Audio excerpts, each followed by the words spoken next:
Hello and welcome to the Crushcast. I'm your host, Claire Higgins, and this is a place where we discuss crushes past and present and what they can teach us about ourselves. Today I'm talking to Mitch, who I'm very excited to have here. He is a friend from my childhood, specifically high school, and we're in our hometown, which is great. How you doing, Mitch? I'm doing so good. I'm so glad to be here. I'm going to try to talk about childhood crushes in a way that's relatable to a wider audience. Oh. Yeah, I'm feeling good. You're relatable. Yeah, I try to be relatable. Yeah. You have a similar but different situation to Jackson because you also came out late in life. Yeah, I heard Jackson's podcast and I was like, Sweet. Another gay. You found him. Digitally, yeah. Digitally found.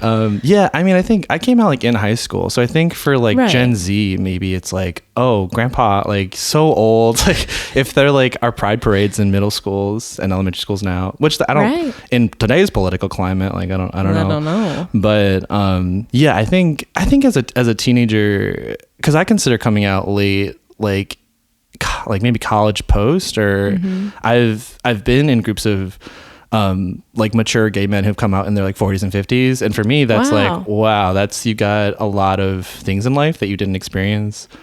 And I'll talk about it I guess a little bit later on too, but like within like the queer lifestyle part of things, there's like this idea of like delayed adolescence. So like when you don't have crushes, or like if you're not allowed to express that like with your friends or like to yourself, if you can't process that at an early age, sometimes you like go through those kind of like infatuation stages at times where like it's like less mature, or like, you know, like it's less appropriate for your age to be like obsessed with people, or like you got to work it out of your system sometime, and sometimes it's like later on. Yeah. Did you feel like in childhood, would you have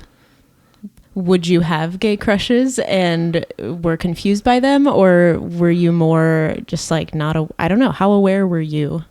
Yeah, I feel like crush wise, I went through like religious schooling, and so they were like, don't hold hands, don't touch each other too closely, and it was like, whatever, we could like hug and stuff, but it's like this idea of like talking about dating in like elementary school or like middle school was like very like against the rules, and we'd like get in trouble. So it was like, I feel like repression is like never a great like educational or parenting style. Yeah. Well, because did you grow up Catholic? Remind me. It was Lutheran, so it's Lutheran. like Catholic light. So we don't pray to saints, but yeah, we still, I guess, yeah, we have a lot of repression within. Still repress one another from an early age. Yeah, my experience was good, I think, as like a child. And then once I like left that into adulthood, I was like, yeah, there's some things that I would tell my younger self that like within love, and especially as like a gay person, it's like romance was kind of like very, very bad until you are like an adult. But I think as like a young person, I was like, oh, like I am so pious. And yeah, I'm so good at this. I only have friends who are girls, and yeah, I'm winning at this like don't hold anyone's hand thing. Yeah. So that it was very easy for you to be a good Christian. Yeah. And not have desirous feelings towards women. Yeah, I had a third person view of like a lot of the like secret relationship stuff that was happening with the boys and the girls, because I just was like, I'm not involved with this at all, and I see everything that's happening. So yeah, but I think it made it hard with crushes, and with the idea of romance to be like, okay, so much of this is like very a bad thing until you're like in high school or like a teenager or whatever, and so like don't like, you know, have this like idea of like you know, interest or infatuation. And then I think even once I got to high school, and like once I was a teenager, it was then like the added layer of like, you have this like weird relationship with like romance that it's like super bad, and then also gay romance is like super, super bad. So it was just like the layers that I think made it hard. With that in mind, who was your first crush? My first crush, like thinking back on it, was a character from the main vampire from the film The Little Vampire, 2000 cinematic classic, The Little Vampire. Literally never watched it. I think that's it wasn't a very successful film, but was it animated or live action? It was live action, and it's Stuart Little adjacent. It's that kind of quirky, like what's happening, but also there's like a young boy with glasses that has like a miraculous adventure. But I think part of it was that it was a boy in makeup, and that also like moved very like femininely as like a like monster creature. Nice. And I bring this up. I don't want to break the rules on purpose, but I bring up this moment of me being like, I'm obsessed with that boy. Yes. And I bring it up because I processed my first crush as being like, oh, I have the same feelings for this boy in my class as I do for this vampire that I just like looking at. Did this boy look like a vampire? He had black hair. Okay, adjacent. Beady eyes. I don't know. There's good stuff happening. Pale. Yeah, he was pale, yeah. How old were you? It was probably, so first crush was probably like 3rd grade or so. Yeah. And I feel like it's nice being a gay person with like crushes at like this age, because you can just like follow boys around and they're like, oh, we're just good friends. Oh yeah, and as 8-year-olds. Yeah, as like a whatever. So my like crush experience was just trying to spend as much time with this boy as I could, and then also like we would have like sleepovers, and then it would just be me watching him play video games. Great. And being like, you're so good. Wow.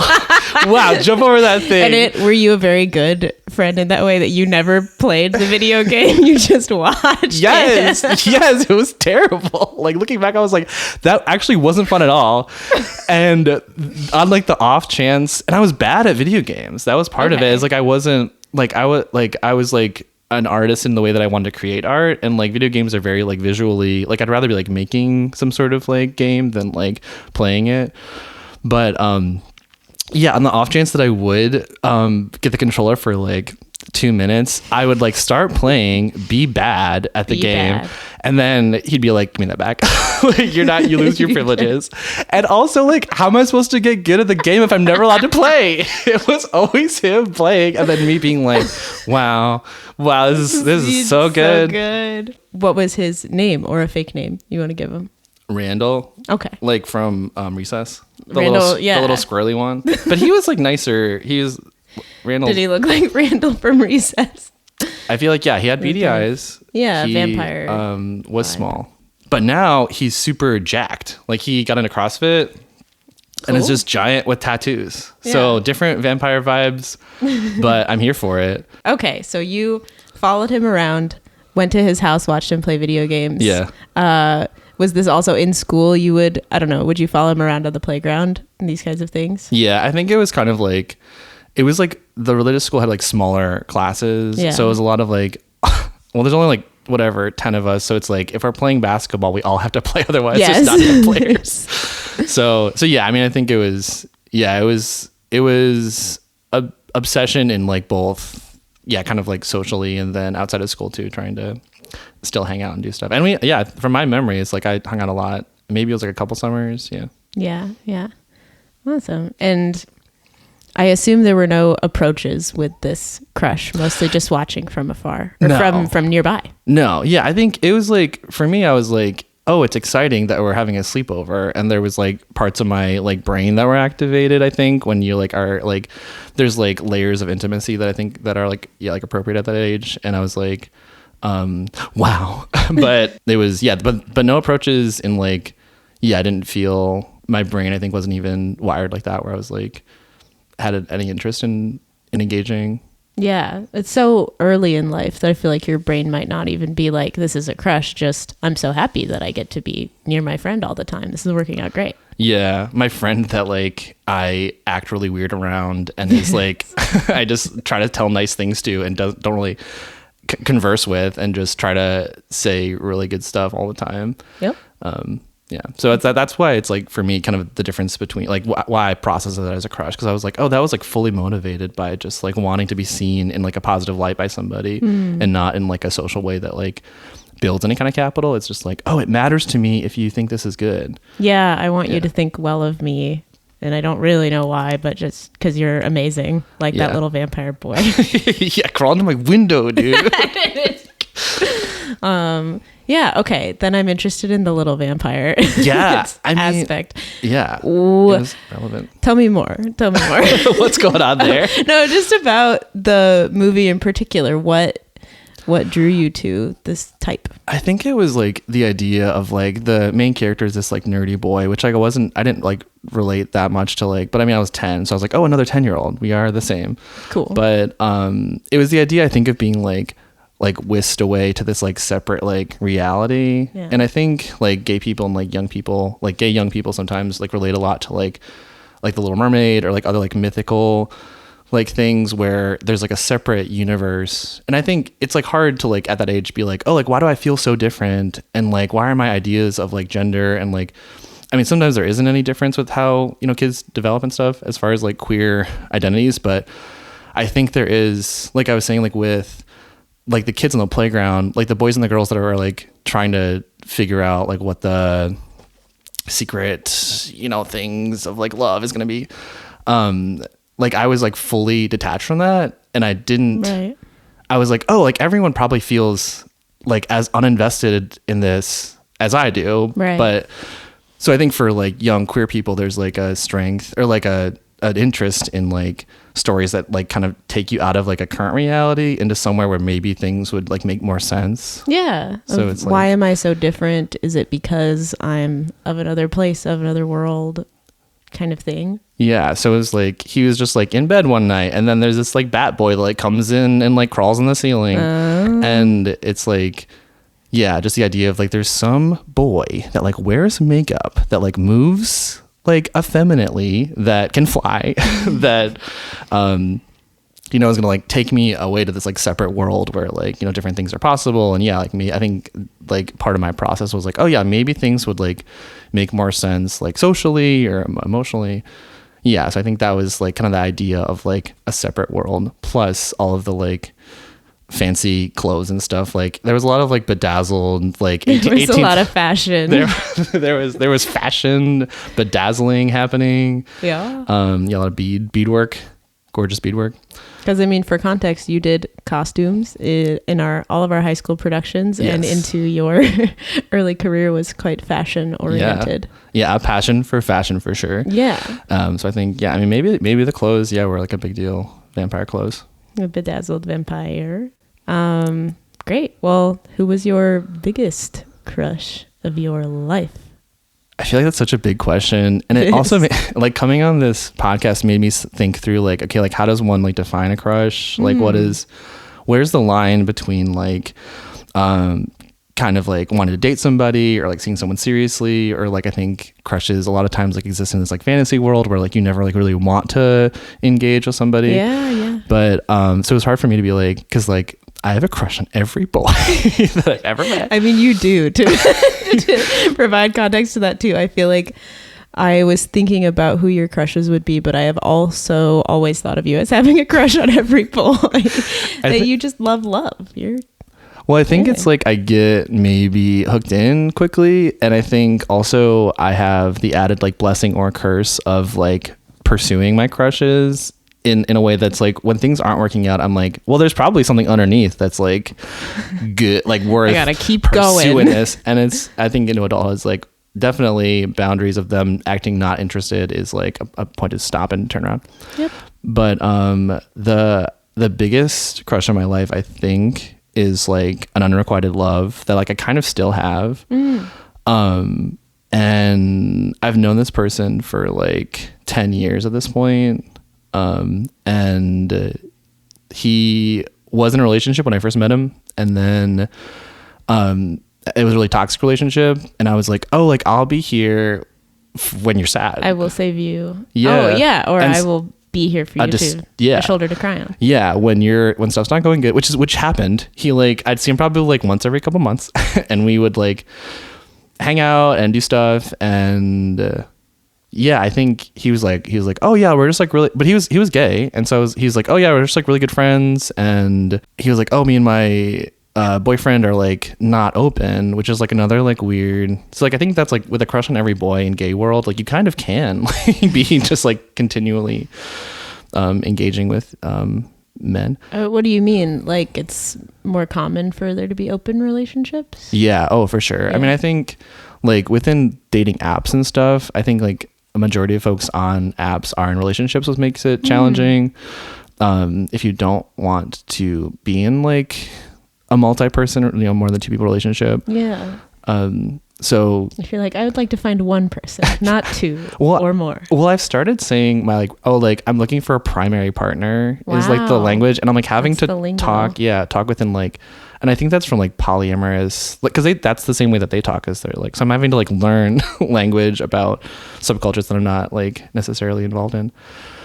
But so at the time he was like, we can't, you know, he's like, oh, you're such a great friend. Like, here's me and my monogamous boyfriend. I'm like, love it for you guys. Jealous of your lifestyle. Mm-hmm. But I like had gone to a party with him at one point, and he like made out with this guy who like wasn't his boyfriend, and I got so mad at him. Yeah. And I was like, that's supposed to be me. And he's like, oh, I don't know why you like responded so like intensely to, he's like, I'm not sure what's happening. I was like yelling at him, and I was like, why, you know, like, why, what are you doing? And like, you're like cheating, like whatever. And he was like, yeah, he was like, he's like, sometimes I need to like have my moment to like make a mistake, and like I expect you as a friend to be here for me. And I was like, this is getting emotionally complicated. And it was just like, to me, I was like, because I'm going back and forth on like this like person that I'm like kind of obsessed with and see like every once in a while, and I'm like I think I can be friends with this person, I like hang out with him, whatever. But that was the part where I was like, okay, like getting this worked up about like this like friend, like I think there was like the elements of the crush parts that were still there that were kind of challenging. And for me and like men in general, I feel like part of it with like crushes and love and dating is like people say like if he wanted to, he would like engage. Yeah. So I'm like, I've kind of expressed a few times throughout our like friendship weird crush stuff, whatever it is, that I'm like I am still interested in you as more than a friend. Okay. And I don't know, and he's been like no. There you go. And so it's been good, but so I think that, and into adulthood too, I think the maturity of being like, oh, like, yeah, like friendships are valuable also, because there's this like Harry and Sally idea of like, oh, like, yeah, after like eventually they'll like see it, like years of like being friends, like they'll like turn around and all of a sudden be in love. But yeah, I think I've like had to like let go. And I guess like there's a part deep down in me that I'm like, I don't know if I'll ever be over this crush. Like, you don't have to get over crushes, I guess. Like, you can just understand like boundaries with people and be like, oh, like, yeah, I'm not interested in pursuing this person because they've like very consistently not been interested in reciprocating. Yeah, I feel like there's a difference between like, you don't want to repress your own feelings, but you also, those feelings don't need to turn into pursuit of a person. They don't need to be actively, followed. So what will we be calling him? Cornelius. Okay. Of course. I think like part of the like little vampire, like Randall setup of all this is, it's like, I think that set up my interest in men and experience with like dating and like crushes with like this like kind of obsession that is like fully like seeking validation by just trying to like boost up men and their egos, which is like good to be that partner who's like there for you when you're feeling down. But I think there's like, you can give a lot of yourself then not get a lot back. Yeah. And like there's this part that's like, and I think like part of why the like crush with Cornelius is still there is it's like there's like a part of that crush that's like, oh, like here's someone that you think is cool, who's like very nice, and you like want to have like romantic validation from that. You've like consistently not gotten that. And then also like it's like an unfulfillable need that's like a validation question. Yeah. Do you feel like getting that romantic validation from just say any person, does that feel like it fills you up, or does it feel like an endless thing that you can never quite fill? Whoa. I mean, having a crush on every boy is exhausting. That's tricky. Yeah, no, I think with crushes and dating, yeah, I think it's like a vicious cycle where it's like there's this like infatuation of like oh, like I think I'll like be able to like get this from this person, but then yeah, when that doesn't work out, it's like either you like kind of turn back around and like keep trying to get that from them, or yeah, you like have to like move on to like greener pastures, which like eventually is like, oh, hopefully this will work out to something where it's like a real investment with people who like are interested in you back, and it's like a good like relationship. But I think like the constant, like it's like a balance of like selflessness and then also like really like neediness, because you're not getting any of your needs met. So then when they do finally get into a part that's like engaging with you, you're like super needy and you're like, oh, I want to be around you all the time. And so it's like an interesting balance of like, you're not really like meeting their needs of like a true like friend or companion or partner or like whatever, because you're just like there trying to like boost them up. And you're obsessed with them. But then on the other side of it, like you're not getting your needs met either, because you're not like showing up as a real person and like, you know, having the ups and downs of life and like having them being able to support you too. So it's like, yeah, it's just cycle on both sides where it's like no one's needs are met. Like maybe one of you is cute, but like that's probably the only benefit to like what's going on. Yeah. I feel like that road from crush to relationship can be a fraught one. Yeah. Right? That you like, if you do get to the level of obsessed with someone, then it can be hard to like turn that off and actually just see them as a person. Yeah. And I think it scares people off if they're like, oh, you're obsessed with me. That's too much for me. Like, yeah. You don't see me as a person. You don't see me as who I am. Yeah. I do gay volleyball now, and there's a lot of volley crushes, and it's like interesting seeing the dynamics of what's going on. Cause it's like, yeah, it's mostly everyone, I would say everyone there is hot in like a certain degree. And yeah, I think it's like it's harder, I think, to see, because there's like so much like athleticism and like physicality with it. It's like hard, I think, because you're not interacting in like a way that's like more like social, like getting to know people. I think it's rife for crushes because you just see someone doing impressive athletic things from afar, cool, and you're like, volleyball stuff. Oh wow.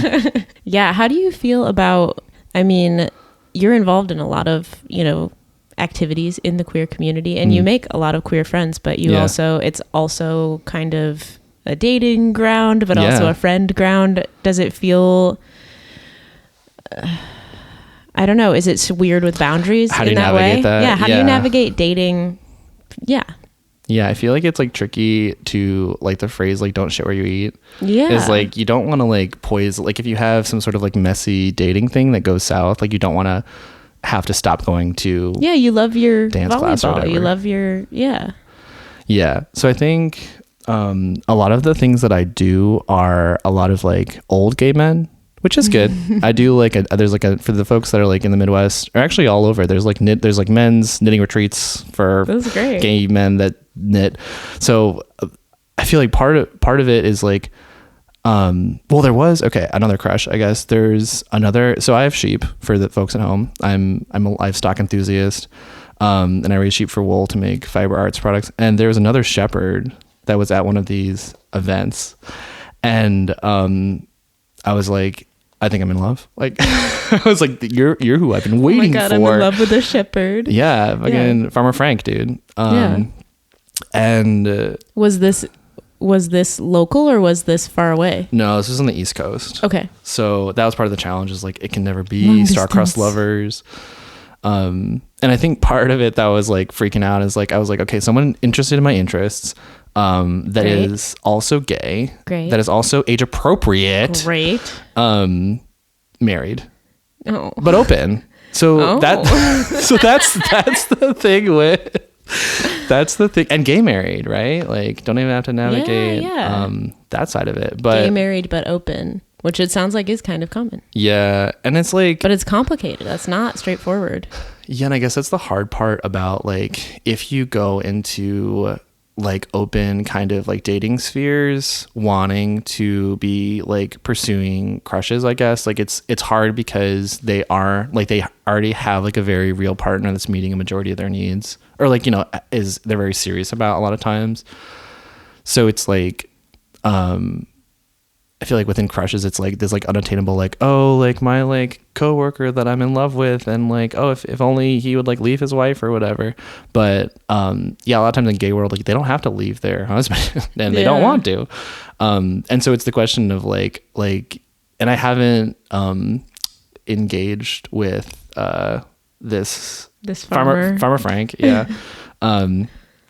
And I think part of it for me is it's like, it's too real at that point of like, I know I can't have the same type of like serious like partner stuff that I would want to get from this person who has like these like aligned kind of like lifestyle things as me. But yeah, no, I want to like herd sheep with him. Yeah, that's the idea. Is it's like, in a monogamous, would you say that for you personally, are you into polyamory, or would you say that is something you've drawn a line? I don't seek it out. I think within like gay world, there is so much of it that I think sometimes it feels like the default that like a lot of people are like open, or like sometimes they'll do stuff like together as like partners or whatever.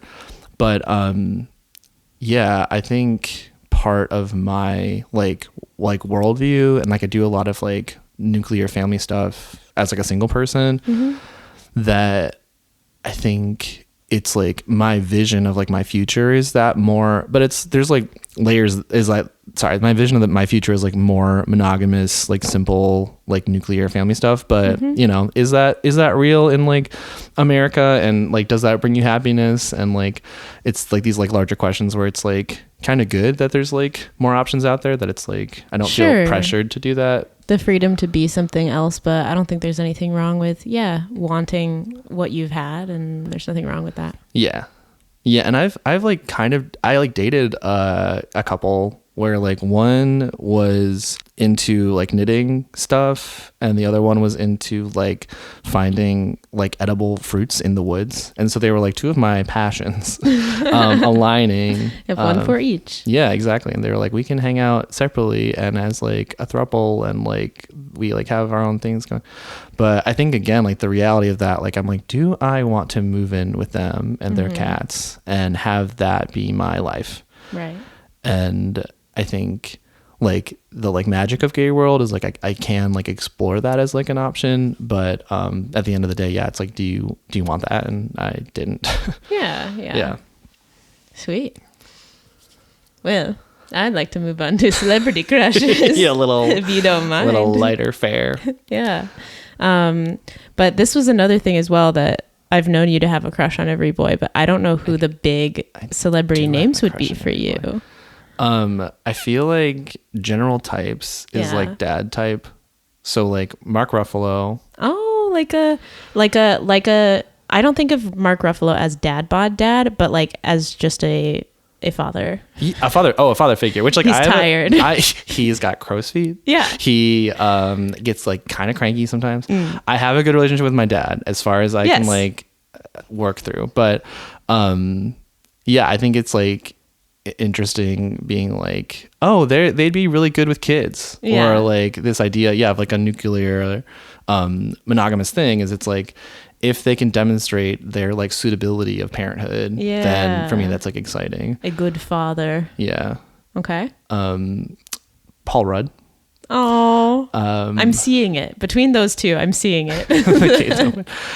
He's slowed down a little, but he has a boyish charm. Yeah, and they're like fun, but like I think it's like just the idea of like very, very kind of average guys is the vibe. Approachable. Wear glasses when they drive at night. Oh. I also as like a wider type tradesman and skilled laborers. There's a guy in my social sphere who like does timber framing. And I'm like, what is that? So it's where you cut down trees and then you make like square, like they're like frames. It's like square, like boards. And then you just use pieces of wood to like nail them together to make like log cabins and stuff. Oh, sweet. Yeah. And I'm like, housing crisis, build me a log cabin. Yes. We'll move in together. Lincoln logs. Logging out.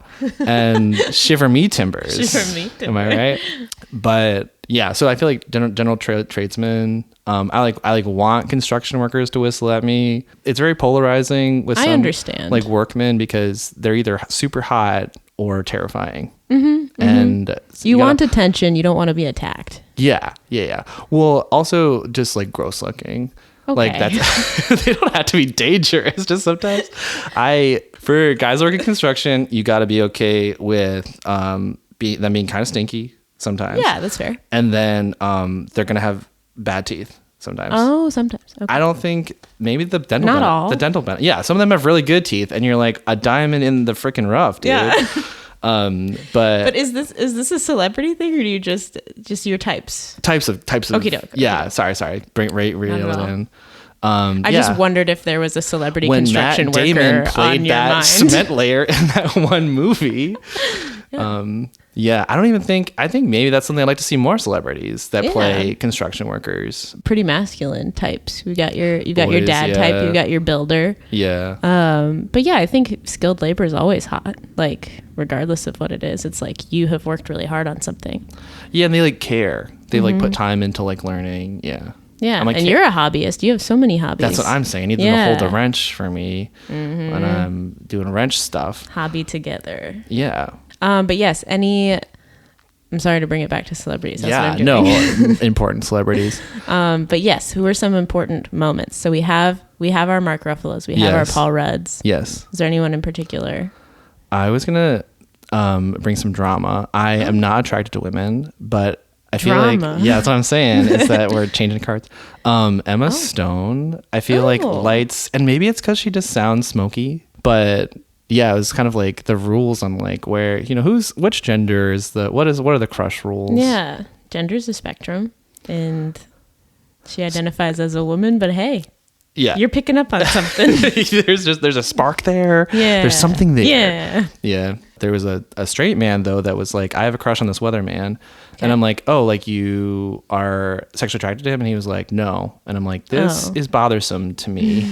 And what part of it? Because my crush on Emma Stone is like genuinely motivated. Like I feel like I'm obsessed with her in a way that like transcends friendship. Yeah. And for me that's important. But for this like weatherman guy, I'm like, is that the punchline? Just a friend crush for him? I guess like but then I feel like in my like LGBTQ rights, like if you're straight and you have a crush on someone of the same gender, you have to say friend crush, otherwise it's bullying. And that guy should get canceled. But I guess we'll see. We'll see. One day. Yeah. I feel like, it's interesting to me. I feel like I have had desirous moments towards women, but not enough to be, to be like, I'm a part of that identity. Considered I'm a not. full crush, Yeah, and so I'm just sort of like, where is that gray zone? You know what I mean? Yeah, there was a really hot like waitress that me and another non-binary friend were like, the waitress had big tattoos, huge biceps, had a shaved head, and I was like, there's something here. Yeah. But boobs, also like feminine body, and was cool. But there's something about like also like like butch women that's very interesting. Right. That kind like of masculine coded, but like there's something different. That like playing with gender, because there's also I think an idea of like as a gay man, there's like I at times feel like I'm being told in this like world like, oh, like you have to like, I feel like very feminine in the way that they are like born feminine, and then they're able to express masculinity in a way that's like freeing. And I think it's like interesting, the dichotomy of that, like within like gay men, is it's like, oh, like you have feminine aspects to yourself, and then seeing them do it and be more butch, and it's like, oh, well, I feel like a girl, but also I like, I feel feminine, but I also like can build stuff or whatever. I feel like androgyny is what I would call it. It's I think like, so, yeah. Shows a lot of confidence, and there's something very exciting about that, of like, oh, you are brave, you contain multitudes, and like that can be very attractive. I also contain multitudes. Let me contain multitudes with you together. Yeah. Okay, we know your biggest crush. Any honorable mentions that we should talk about? There was a certain English teacher Who I know. we both had. Who we both had. Well, just for the audience, he's like an ex-Marine. Yeah. In my mind, he's like 6'5". In reality, he's like 5'9". Yeah. 5'5". No. Okay, I don't know. Let's say 5'10". 5'10". Okay. Not 6 foot. But in my mind, as like a teenager, he was like very tall. He was literate. Hey, so literate. Beyond literate. He was passionate about the subject that he taught. I think he honestly like did truly love literature and like tried to get all the students to like really be engaged with reading and critical thinking. Was not only passionate about what he was teaching, but was really wanted us to be as passionate as he was. Yeah. This is an English teacher that we both had a crush on. We both, I think incredibly there was crushable. so many, because he was so ripped. I'd be surprised if there was a single student in there who didn't have a crush. Yeah, even the straight boys. They would understand. He also read an essay. Do you remember the essay that was like, he was married and he was like, am I in love with my wife? Who knows? Oh my God. We'll see. The essay was called, Is It True Love? Not Yet, ? Do you remember that? No, I don't remember him reading an essay about, I remember a little bit. I remember him talking about his wife, and they did not get divorced as far as I know. I was kind of disappointed. Oh, well, I mean, it was good for them. Good for them. Good for them. And they're like multiple children. The essay was about like, true love has to be eternal. Okay. So his like thesis was like, if it doesn't last forever, then it wasn't true love. But if it does, then I guess we'll see, is what he was saying. Okay. So like, I love my wife now, but like, we'll see what happens. Is it true love? TBD. Yeah. No, he was amazing. We both had him in 9th grade English. Yes. And I don't know, what drew you to him? He was so masculine. Yeah. He was very, I don't know. He was kind of strict, but in a hot way. I feel like there were certain men in my life that like talked to me in a way that was like direct, but in a way that was also like open to, I don't know. There was an emotional side to like with when he was like asking us to engage with like the readings or like asking about our thoughts. I guess, yeah, he like asked me what I thought in a way that was like more, it was like, there was like less toxic masculinity, I guess. Because there was a lot of men that like I had as teachers or like other people in my life that was just like either trying to tell me what to think or like, it's kind of like gay to talk about your feelings. So he like engaged with that in a way that I was like, that's exciting. I also feel like he treated us like adults with respect. And that included, emotional intelligence that like most adults would not take the time to do that. Yeah, like what do you actually think about what's going on as far as like the literature stuff, and like we're gonna all like discuss sort of different thoughts and debate and stuff. Yeah. So many, I mean, this is obvious, but so many teachers didn't care what you thought. I am thinking of a specific science teacher who you liked and I did not like. Where, in English anyway, it's like, what's your opinion? Tell me what your opinion is. What do you think about this? And in science, it would be like, why does this work this way? And it would be like, shut up, it just does. Wrong. Because. Wrong. And I would feel so stifled by that. And then in his class, it was, what's your opinion? What do you think? Yeah. So I feel like that kind of support was like very enticing as like a young person of like, oh, like now we have to be in love. Otherwise I'm going to lose this like engagement. Yeah. This, I was like, really social. sad to leave that class. In that case, I think we should talk about fictional characters. Yes. With a resigned voice. Yeah.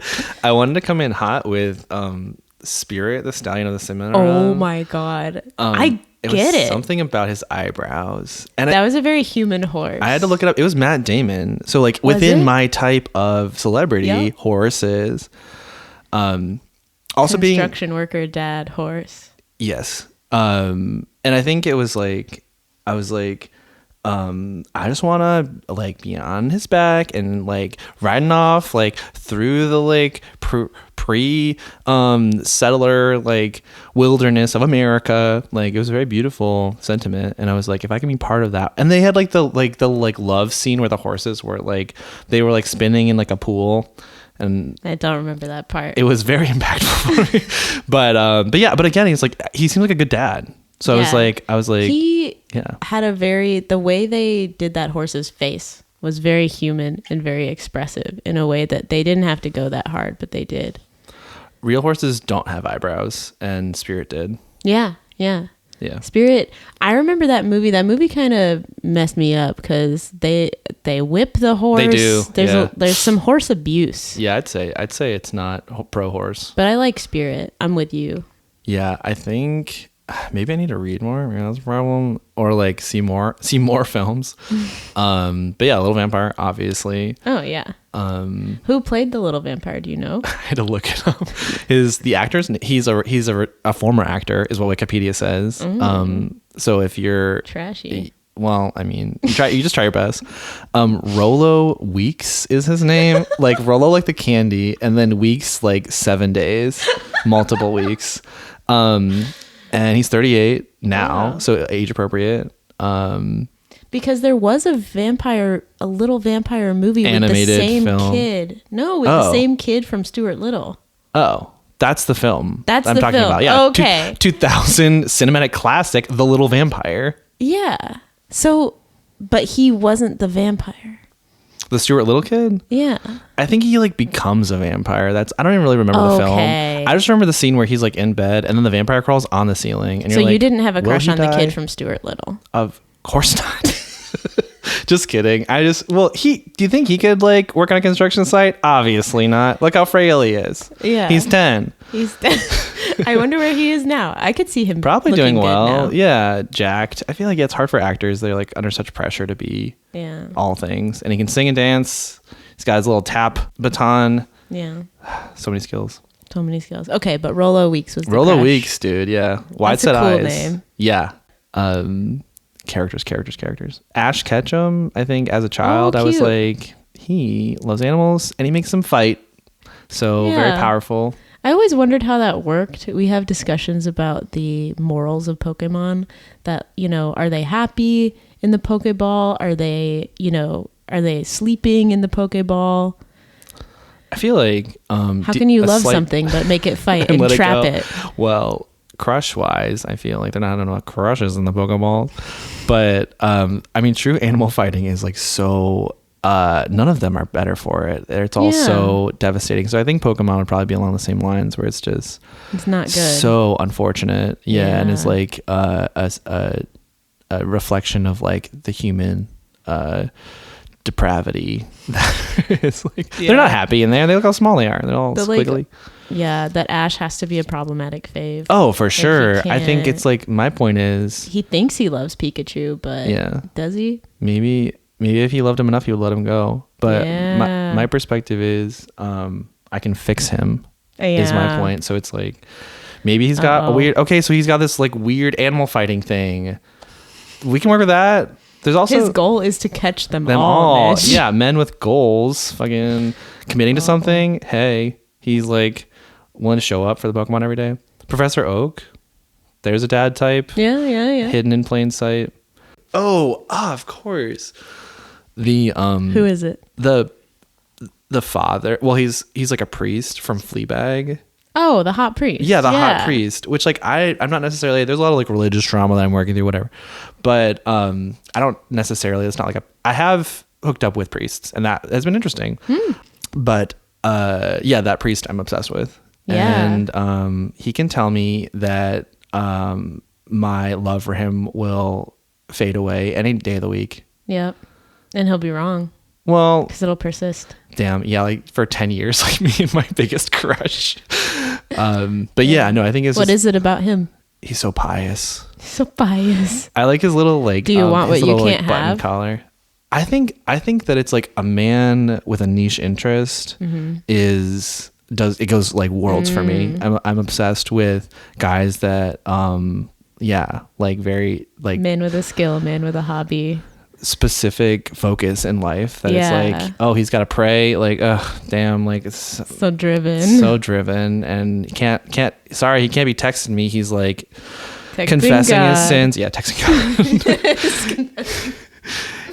God. But yeah, I think it's like, also he's just such a cutie. Have you seen? He's so cute. His little face. When there's smiles. a reason they call him the hot priest. I think everybody. Yeah, he's hot. So I'm curious, how have your crushes evolved over time when you think about, you know, the rough beginnings to how you crush now? What's changed? I feel like a lot of people say that they have like fewer crushes as an adult, but I feel like I have more crushes. And it's been challenging because you got I think a late start. And that's what part of it is. I think as I was like so against initiating relationships and like it like didn't feel safe to like try to talk to guys that I like liked romantically, that I'm like kind of making it for lost time. But then also like yeah, I'm just in that like phase of like the early kind of development of like relationship interest where yeah, I think a lot of the guys that I'm like interested in dating is like oh, I'm like pursuing these people like I have crushes on, but then I'm like still working towards like the maturity of being like, okay, well, you can choose between those people of like what's working and the people that are like actually giving you things back. And like I think yeah, I have more crushes now, which is challenging and time consuming. But yeah, we're working through it. Yeah, I feel like we're working towards you narrowing the crushes down to find your person, whoever that is. Yeah. And I think it's like my like I need to work on like promoting myself more. So I think, like I said, it's like, you know, crush wise, like my early crush career was like, oh, if you convince men that you're good, or like, you know, boys, whatever, when I was in like school, like part of like romance is like trying to prove to someone that you're like worth having around, and you just like try to like prop them up and like make them have a good time and like try to like be obsessed with their interests. And like I don't bring enough of my own like contributions. I mean, it's the classic adage, right? That you need to love yourself and know who that is. Yeah. And then you can be like, all right, now who am I obsessed with? Yeah. Who aligns with me? Who's worthy of my obsession? Yeah. Yeah. You joke, but yes. No, well, it's like I've only have so many, and most of my time is going to the sheep. I got 4 mouths to feed. Yeah, you gotta go to your farm, feed your sheep, shear them. Sheep, college loans, not getting any less expensive. But yeah, I do feel like you do crush a lot, and I'm pro crushing. Pro crushing, a lot. Yeah. But yeah, I also feel like when it comes to relationships, you're number one. Nobody else is number one. Damn. Yeah. Someone said date as if you're already in a relationship. I'm confused by that rule. Well, it's kind of like the idea of like your standards of like how you let people treat you. Because if you're in a relationship, you already have like set like, okay, like if I have people that are super flaky, or if I have like, you know, I have someone that already is I can like consult with on certain needs. And like as like a single person, you do have friendships, you have family and folks that you can like invest in. Obviously there's like certain needs that like aren't met in that certain scenario, but like I think crushing and dating as if like you're like searching for your like one person who's like the solution to all of your like whatever is stifling, and people who are like on the receiving end of that don't like it. So I think like the idea of like trying to make decisions, it's like do you want to make time for someone? Like you have that ability to, if you're like already, I guess like the idea of like acting as someone who's already in a relationship. Yeah, like dating as your full self, rather than I'm a half looking for another half. Exactly. Nice. And I'm curious, over time, what would you say that crushes give you? Good and bad, but what would you say they add to your life? Yeah, I think for a long time being kind of heavily entrenched into hookup culture, like crushes were kind of the start of that engagement with like other men. And I think now as I'm like trying to crush in different ways and not be as like you know, like hooked into the process of like, okay, crush and then be obsessed with someone and then like try to, you know, hook up or you know, be engaged in their life.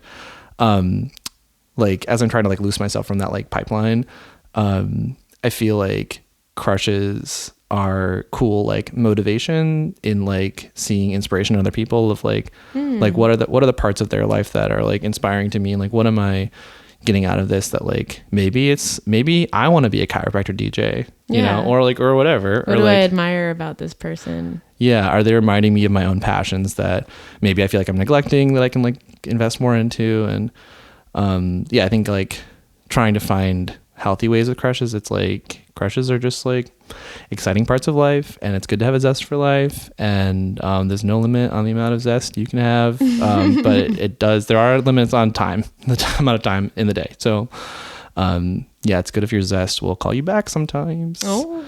Yeah, double zest, unlimited zest. Yeah, zesty is Gen Z for the bad F word. What?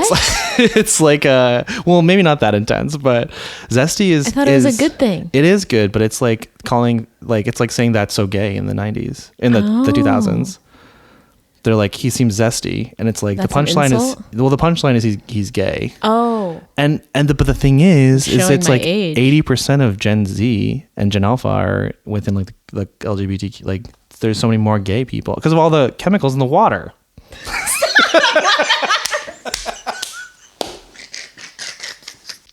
I think it's because of like a societal development as far as like, yeah, there's like a spectrum of like experiences that you can have, and like yeah, I think it's like for young people it's like there's a whole world out there of different things, and I think Gen Z is like, yeah, like why not, like I don't yeah.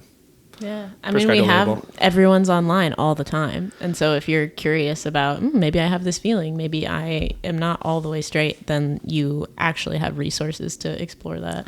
Well, and connect you to communities too. I think like the algorithm can be like, oh, you're gay. Like, here's videos that you would like for whatever reason, and it's like it knows before you do. Yeah, I think it's interesting. Yeah, but wait, okay, but what does zesty mean? Please tell me. Zesty just means gay. Like if someone's acting zesty, okay, flavorful.